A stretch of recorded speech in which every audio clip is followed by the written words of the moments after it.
you know, the nature is getting a chance, I would say, to stretch. Onward, talk to me. I've called time on my career at CDEMA.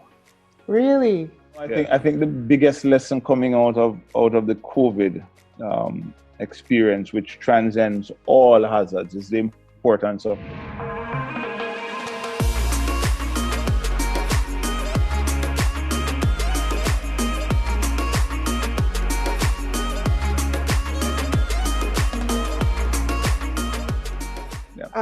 so since we're trying not to be all doom and gloom, from an environmental perspective, what has the impact of COVID-19 done for the environment?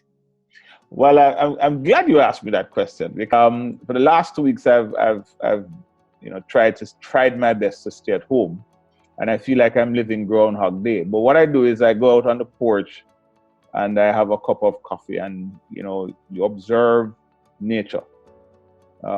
You listen to the birds, you watch the limbs on the trees sway.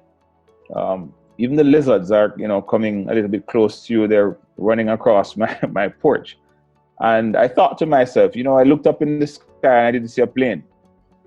And we are all struggling, and I would say some of us are even dealing with it with very high stress, some of which we don't know, the fact that we have to be locked up in our homes. But I think nature is the ultimate winner of what's happening. I think the Mother Nature is getting a chance to breathe. We don't know how much of a repair that will do within the context of the climate changing damage we've done to Mother Earth, which is going to take a much longer time to repair. But, the nature is getting a chance, I would say, to stretch. And that can't be a bad thing. And so again, as I said, we're seeing dark days for some families who are having to lose loved ones during this period. But, we can take comfort of the fact that those who are fortunate enough to remain, and those of us who are doing what we need to do as per the directives, nature is renewing herself as best as she can to be there to continue to serve us. And I'm hoping that at the end of it as well, at the end of all of this, that we would also remember the need for us to be good stewards to Mother Earth. Things that we've been wasting time on in terms of our waste management programs, or full recycling programs, reusing, even things like double piping opportunities for how we can conserve water. These are things now we need to stop putting off and start doing. Yes, it's going to take resources, but I'm one who, just like we talk about adaptation, it's an incrementalist approach. So we can get there, we have to start. And so I'm hoping that out of this we will help Mother Nature as she seeks to help us. So let's talk about that, and how can we help? What advice do you have for citizens and governments? What can we do in this time to make things a little easier on ourselves as this year goes along? We spoke about the hurricane season, but you also spoke about drought. And the unfortunate thing about that is that we're dealing with a virus that you need to be washing your hands constantly. And so you're always using your hands. As soon as you go outside or you are in public, you got to come in and bathe right away. Sometimes people are taking 2 or 3 showers. So the things to combat coronavirus can affect our reserves in regards to water use and all that kind of stuff. What can we do? Yeah, isn't it ironic, huh? Yeah. And this is all happening to us now in a very dry period. So I think all the things we've been taught, and that has come again full circle when we're in a drought period, remains relevant in terms of not washing not wasting the water to do things that we may want to not prioritize. So yes, we all like to have a nice shiny car, but we may want to pass on that, and to focus, because as you said, the way to beat this virus is through cleanliness. You're going to want the water. So give up washing the car, and focus on sanitizing your hands and your body. Look at how we shower. People like to shower and just run. I mean, all of us do it. We run the shower and we run the shower. We now need to, wet up our wash rags, soap it up, turn the pipe off, and then use enough water just to make sure we're clean and not have the shower just running and running. Well, now that you say that, this is what drives me nuts when sometimes I see, especially in the United States, actually, but when people are showing you the correct way to wash your hands, they're washing their hands and the water is running through the tap. Absolutely. And running. It drives me crazy. I'm like, turn off the tap. It's crazy. Turn off the tap. Correct. And you know what? Quite frankly, I think one of the things we have to do is also collect water. Go back to storing water. We are not in a situation yet where the BWA has been saying that. I mean, they've said one or two of their catchments are low. Yes. But they've not implemented, as far as I've heard, any stringent measures. But we shouldn't wait.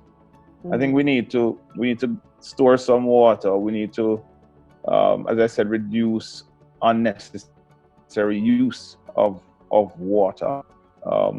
And what I would say beyond now is when all of this is done, if each one of us can plant a tree, in a symbolic way for those who we may have lost along the way in our respective country, because I think we need that. We need to green up the place again, as a means of encouraging even more precipitation in our space. Right. So what we can do now, but also what we should do afterwards. If we can all plant some trees and see if we can get an environment that is much cooler, that will encourage more precipitation and moisture retention, so that we can get to the stage where our water supply is again being generated in natural ways. But for now, we have to conserve. And I think individually we have to do our part in that regard. We also need to look at, as we've said before, limiting while we are under the 24-hour curfew or the self-quarantining. We should also limit the opportunities for us to have to come back in and be washing everything, because that's true. Because when you come in, you gotta wash the chair off your clothes, put them in the washing machine, everything like that. So exactly. And I mean, if you don't have a load of laundry to wash, then you're not being efficient because washing machine uses a certain volume of water, and so there are things we can do. What is the worst thing that we can do in this COVID-19 time? What's the lessons that we can't afford to miss? Well, I think the biggest lesson coming out of the COVID experience, which transcends all hazards, is the importance of preparedness, and prevention. This whole thing, we growing up, we say it. We even say it when we're schooling our kids. Ounce of prevention is better than cure. But I think we've struggled individually in our lives when it comes on to managing hazards, and this is across the Caribbean, to really apply that adage. Worst thing we can do is to drop our guard and to not take every opportunity to apply preventative measures and to prepare ourselves for any hazards. The Caribbean is the second most hazard-prone place in the world. This part of the world, second most hazard-prone. And so therefore, we have to recognize that we live with it.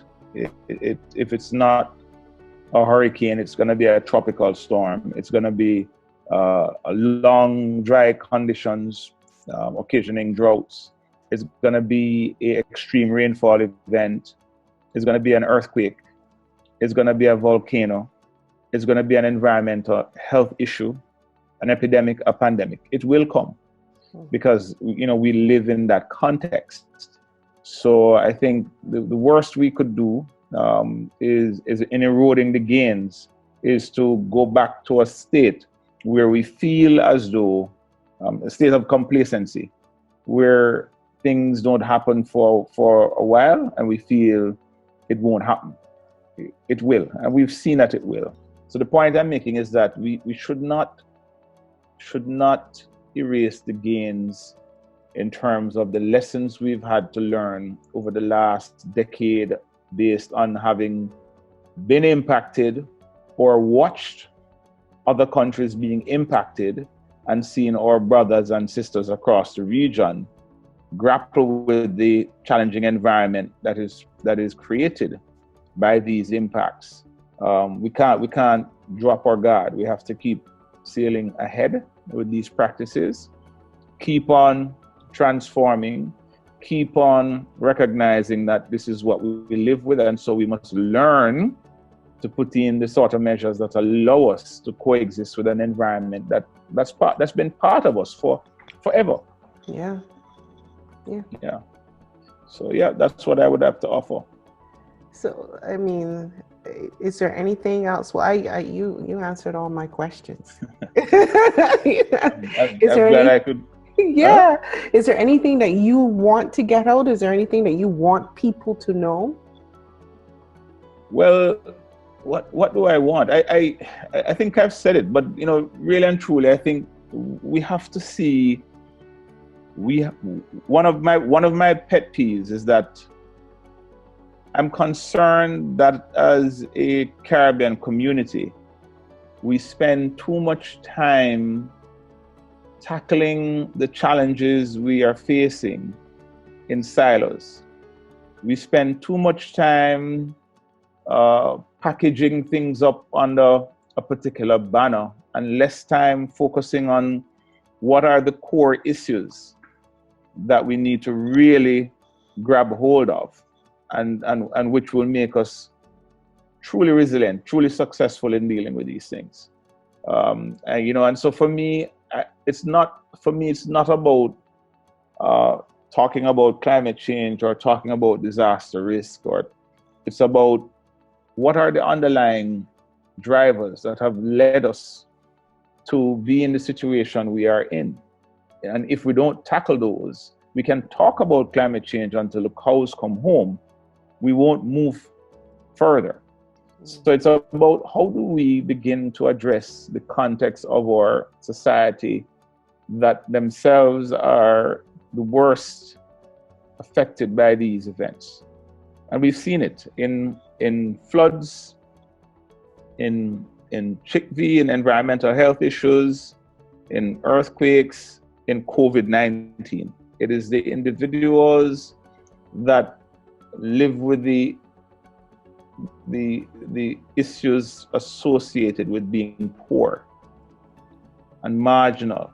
Those are the ones that are struggling all the time to cope with these problems and to recover from it. So I think if we're able to figure out the sort of measures that can be comprehensively applied, that will address that sector of our society, because it is also a huge cost on our government.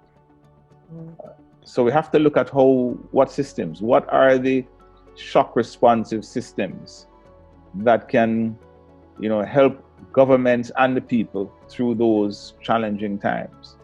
That is going to be something that is going to be beneficial, whether it is going to be the long-term implications of climate, whether it is a short-term weather-related issues, or whether it is a pandemic issue. And that's what I mean. If we're not tackling those core fundamentals, if we're not looking at things like or building regulatory practices, then we can talk about climate change all we want. If we're not addressing that, then buildings are going to be damaged, People are going to be displaced. Governments are going to face high costs to rebuild and reconstruct. So that's for me, the message, even as I look to a new professional role in the coming weeks. That's the message I want to leave with my Caribbean people. So the other thing is, and I'm getting back to that. I don't think I. so before, things like the underlying drivers: land use, land management, building codes, environmental preservation, the mentality of the people. Yeah, I'm coming attitude, to that. I'm coming to that because attitude is also framed by education and the enforcement of the laws of the land. Mm-hmm. If we don't do both, right, then we won't be able to change that. So we have to continue to educate our people. One of the things I've been saying is that, risk management, because what we're doing is managing risk. Risk management shouldn't just be a conversation that is happening with the financial and insurance people. It should be a conversation happening across all sectors of government life, the private sector, and civil society. So we're whatever you're studying, we must learn about the management of risk. It's like when I was growing up, and later on people say, "Oh, why is it we don't teach civics in school? We don't teach our people about our Caribbean and the history of the Caribbean and what it means to be." It's the same thing. We live with risk, so we have to teach everybody about how we manage risk. It shouldn't just be the domain for me or for the people in the financial sector. So I think that has to help shape culture and shape attitude, but we also must ensure that the laws of the land is upheld, because if you break that barrier as well, you're opening yourself up to a situation that can become a snowball that becomes too big to handle or manage. And counterproductive. It is. Yeah. Mm-hmm. So back to that news you're trying to drop on me, man. Yeah. Huh? What? So you're gone? What's up? Talk to me. I've called time on my career at CDEMA. Really? Yeah. So okay, cool. So you're in the coming weeks. You will be in a couple of weeks. I will be. I should have been moving to Geneva to serve in a capacity of head of disaster risk reduction, recovery, and resilience building with the UNDP. UNDP. Okay, congratulations, sir. A global role, yeah. So thank you so much, Ronald, for I hope joining I was able to really provide some value to your program. And I know it's been a good series. Mm-hmm. Yeah, definitely. I think it's very important that we don't allow the climate change agenda and the whole aspect of disaster preparedness to be clouded or eclipsed by this, because we don't want that months from now we're like, ooh, and we're caught with our pants down because we've been so focused on, which is something very important to be focused on, but knowing that there is an inevitable threat that we face every year, and it's getting more and more frequent and even more dangerous. So absolutely. Yeah. And that is one of the reasons why very early we said, we have to split the focus of the team to look at keeping our focus on those matters related to climate change that we work on, even as much as we're supporting on the health related matters related to the pandemic. So it's the same message we have to carry through to all. And now that you say that, it's very important to then highlight especially to viewers, that CDEMA is not just about hurricanes or natural disasters, but you deal with every aspect of it: disaster prevention, preparedness in every way, form, or fashion, whether it be the health sector, even the aspects of energy and the things that are at risk because of disasters. And COVID-19 in this situation is a disaster. It is a disaster. It is a disaster. And that's why you see so many countries have actually turned to their legislation. Some of them declaring national disasters, some of them evoking the Emergency Management Act as a means of really clearing way to deal with a situation that is truly one which is likely to overwhelm the day-to-day capacity of the country. So, you know, it's what we promote. We talk about CDEMA as a brand. You know, CDEMA is comprehensive disaster management. But behind that is really more, it's much more deeper than that. It is really about the integrated management of risk.